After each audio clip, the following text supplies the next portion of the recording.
L'idée principale à retenir concernant le système électrique du cœur est qu'il y a des cellules réparties en nœuds, donc des petites masses, et en faisceaux, qui servent à générer et à conduire un signal qui fera contracter les oreillettes en premier, puis les ventricules. Et ce cycle se répète en moins une fois chaque seconde pour que le cœur batte 60 fois par minute par exemple.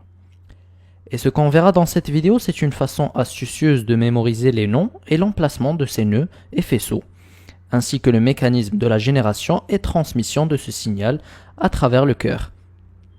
Je vous poserai une question à la fin pour que ce soit interactif. Tout commence dans l'atrium droit. On y trouve le premier groupe de cellules qui sont à l'origine du signal. Ce groupe se trouve près du sinus venarum, qui résulte du développement embryonnaire du cœur. Et ce dernier se trouve dans l'atrium droit.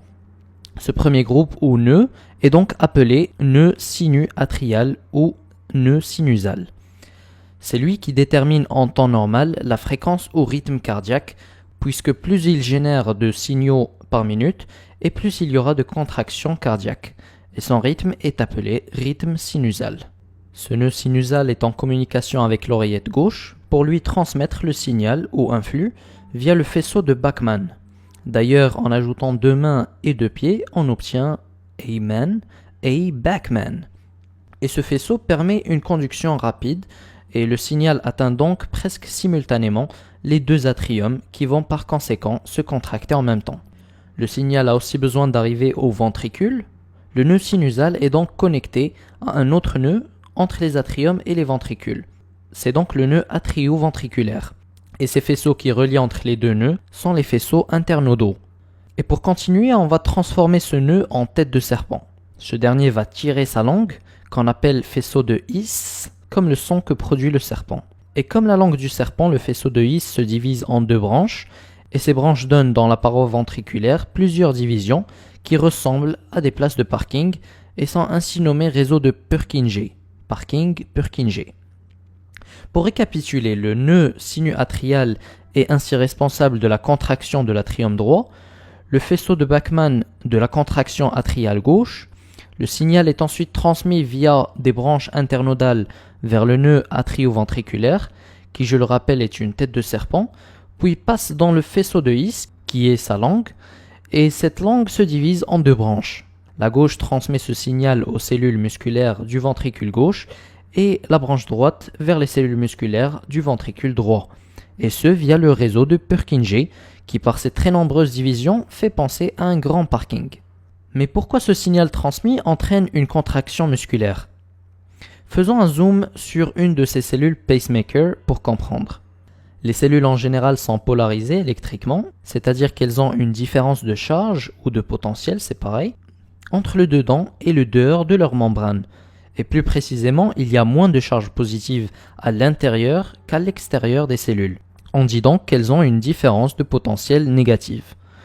Et si on la mesure via un voltmètre disposant d'une microélectrode et d'une électrode normale, on trouvera une valeur avoisinant les moins 60 mV.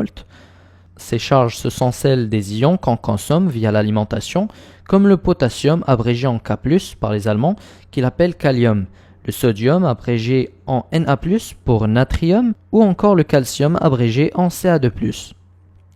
Mais quel est le lien de tout ceci avec la contraction? Bien, pour que l'atrium ou le ventricule se contracte, ces cellules musculaires doivent se dépolariser, c'est-à-dire qu'elles doivent inverser leur pôle électrique en ayant plus de charge positive à l'intérieur de la cellule. Et cette dépolarisation leur est transmise par les cellules pacemaker, qui elles se dépolarisent automatiquement contrairement aux cardiomyocytes, aux cellules musculaires cardiaques, qui ont besoin de recevoir le signal à partir des cellules pacemaker directement ou indirectement via d'autres cardiomyocytes. On va donc voir quels sont les échanges d'ions qui ont lieu dans une de ces cellules pacemaker et qui conduisent à sa dépolarisation. Ces cellules pacemaker ont au début de leur cycle un potentiel de moins 60 mV. Et ce potentiel entraîne l'ouverture de canaux Na+, qui va entrer dans la cellule et positiver progressivement son potentiel puisqu'il y aura plus de charge positive à l'intérieur. Et à moins 50 mV, il y aura ouverture de canaux à Ca2+, transitoires, canaux de type T donc, qui vont positiver le potentiel et donc dépolariser, mais pas pour longtemps. car comme on a dit, ils sont transitoires. C'est pour ça qu'à moins 40 millivolts, il y a ouverture de canaux calciques qui restent longtemps ouverts. Ce sont donc des canaux calciques de type L, longtemps, long lasting, et qui vont dépolariser les cellules pacemaker jusque plus 10 millivolts environ, puis se ferment. Et ce nouveau potentiel va ouvrir les canaux à potassium qui, eux, vont entraîner la sortie massive de potassium pour qu'il y ait à nouveau moins de charge positive à l'intérieur et donc une repolarisation. Et ce jusque moins 60 millivolts. Puis ces canaux à K+ se ferment pour pouvoir faire un autre potentiel d'action, car comme on a dit, ces moins 60 millivolts vont à nouveau ouvrir les canaux à sodium, puis les canaux calciques T et L, puis les canaux à potassium, et le cycle se répète encore et encore, jusqu'à ce qu'un jour l'âme quitte le corps, puis repose en paix.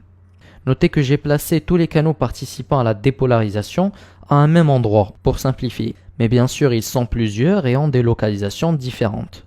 Les cellules pacemaker du nœud sinu-atrial se dépolarisent en premier en subissant ce potentiel d'action qu'on vient de décrire, puis transmettent cette dépolarisation via le système électrique du cœur aux cardiomyocytes, ce qui les fera contracter. Et par conséquent, les atriums, puis les ventricules, vont se contracter.